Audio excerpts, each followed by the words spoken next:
BingX, a trusted global crypto exchange. Trade spot, futures, or copy top traders easily. Sign up via the link or referral code to get 30 USDT instantly, plus up to 1,500 USDT in bonuses for verification, deposit, and trading. In a significant development regarding international engagement, former Prime Minister Tony Abbott has expressed strong support for the inclusion of Australian Defence Force (ADF) personnel in a potential Gaza peace taskforce, a proposal reportedly linked to former U.S. President Donald Trump. Abbott's statement, delivered in a tone of keen interest, suggests that Australia's involvement in such initiatives would be highly beneficial, emphasizing the quality and capability of Australian military personnel on the global stage. This sentiment comes amid a broader discussion of Australia's foreign policy and its role in fostering stability in volatile regions. The former Prime Minister's view underscores a belief in proactive diplomatic and security contributions, aiming to leverage Australia's expertise to contribute to peace-building efforts. The day's news also saw a notable departure from the telecommunications sector, with Optus announcing significant leadership changes following recent network disruptions. The company confirmed the exit of its Chief Information Officer and Chief Financial Officer, framing these transitions as planned and part of ongoing strategic evolutions within the organization. While the company stated these moves were part of planned leadership transitions, the timing inevitably invites scrutiny, particularly in the wake of the widely publicized issues that affected critical services. The incoming executives are expected to steer the company through its next phase of technological development and customer service enhancements. In the literary sphere, former Qantas CEO Alan Joyce is set to release a memoir, promising a candid account of his tenure at the helm of Australia's national carrier. Joyce has indicated that his book will delve into various aspects of his time leading the airline, aiming to set the record straight on a period marked by both significant achievements and considerable public debate. The memoir is anticipated to cover a range of events, from operational challenges to major strategic decisions, offering a personal perspective on a highly visible and often scrutinized leadership role. On the domestic political front, concerns have been raised regarding proposed changes to environmental laws. Opposition leader Susan Ley has voiced strong reservations, characterizing the government's reforms as a potential handbrake on investment and economic growth. This critical assessment suggests a divergence of opinion on the balance between environmental protection and economic development, a recurring theme in national policy discussions.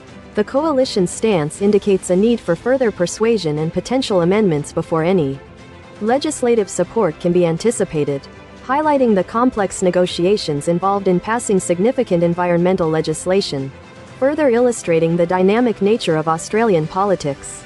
Andrew Hastie has definitively ruled out any move to the One Nation Party, urging his coalition colleague Barnaby Joyce to remain with the Nationals. This clarification addresses speculation about potential party realignments and underscores a desire for unity within the existing political landscape. The broader call for a strong and cohesive coalition implies a strategic focus on maintaining established alliances and presenting a united front on key issues. In the business world, the chair of mining giant BHP has sought to reassure stakeholders about the company's relationship with China, downplaying concerns over reports of an embargo on its sales. This commentary aims to project stability and confidence in ongoing trade relations, particularly in light of geopolitical tensions and trade disputes that can impact major global corporations. BHP's statement suggests a commitment to navigating complex international markets and maintaining robust commercial partnerships. The impact of severe weather events was also evident, with emergency services reporting a significant number of calls for assistance across New South Wales and Victoria following recent wild winds. The substantial volume of requests highlights the vulnerability of communities to extreme weather, and the crucial role of the State Emergency Service in providing aid and support during such times. The scale of these calls underscores the ongoing challenges posed by climate variability and its direct impact on public safety and infrastructure. In a unique display of nature's rhythms, millions of Christmas Island's red crabs have begun their annual migration. This spectacular natural phenomenon draws attention to the island's rich biodiversity and the importance of conservation efforts to protect these unique ecosystems. The migration serves as a Reminder of the natural wonders that coexist with human activity and the need to preserve them for future generations. The defense sector is also reportedly considering spending cuts, with reports indicating that costs associated with the UK-US Security Pact are soaring. This situation raises questions about resource allocation and the long-term financial implications of major defense agreements. The balancing act between national security commitments and budgetary constraints is a persistent challenge, requiring careful planning and strategic prioritization of defense expenditures. The University of Technology Sydney, UTS, has confirmed plans for significant job cuts as part of a broader restructure. The Vice-Chancellor communicated these changes to staff, detailing the proposed reductions in full-time equivalent roles and the expected financial savings. This move reflects a wider trend of restructuring within Australia's higher education sector, often driven by evolving financial landscapes and strategic imperatives. Meanwhile, a Royal Australian Air Force (RAAF) member who sustained an injury on the Prime Minister's plane has been discharged from a U.S. hospital. The incident necessitated an unscheduled stop, and the focus remains on the member's recovery and privacy. The Defense Department has stated its priority is to support the injured member. In a concerning development, Australia's E-Safety Commissioner, Julie Inman-Grant, has revealed she has been targeted with doxing by neo-Nazi groups. Inman-Grant, whose tenure is nearing its end, spoke about the challenging and sometimes dangerous nature of her role, emphasizing the personal risks involved in enforcing online safety regulations. Her comments highlight the increasing threats faced by public officials working in sensitive areas. Western Sydney University is also grappling with the aftermath of a significant data breach, which allegedly compromised sensitive personal information of individuals within the university community. The Vice-Chancellor apologized for the impact of the cyber incident and confirmed ongoing efforts to rectify the situation and support those affected.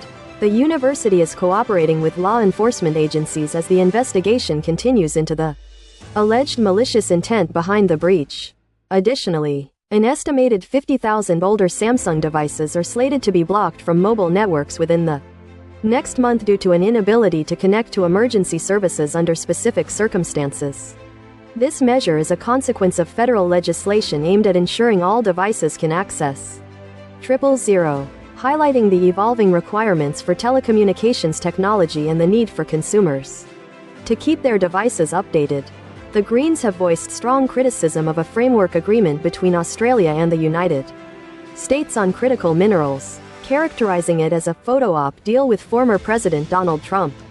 Senator Steph Hodgins may argue that the agreement could potentially limit Australia's future trade and investment options and expressed concerns about the environmental implications of increased resource extraction. The Greens' position underscores a focus on sustainable development and a cautious approach to international resource partnerships.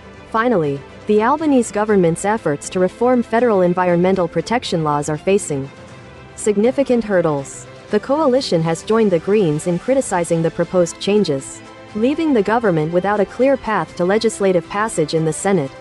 The opposition's stance suggests a deep disagreement on the efficacy and impact of the proposed reforms, indicating that substantial adjustments may be required for the legislation to progress.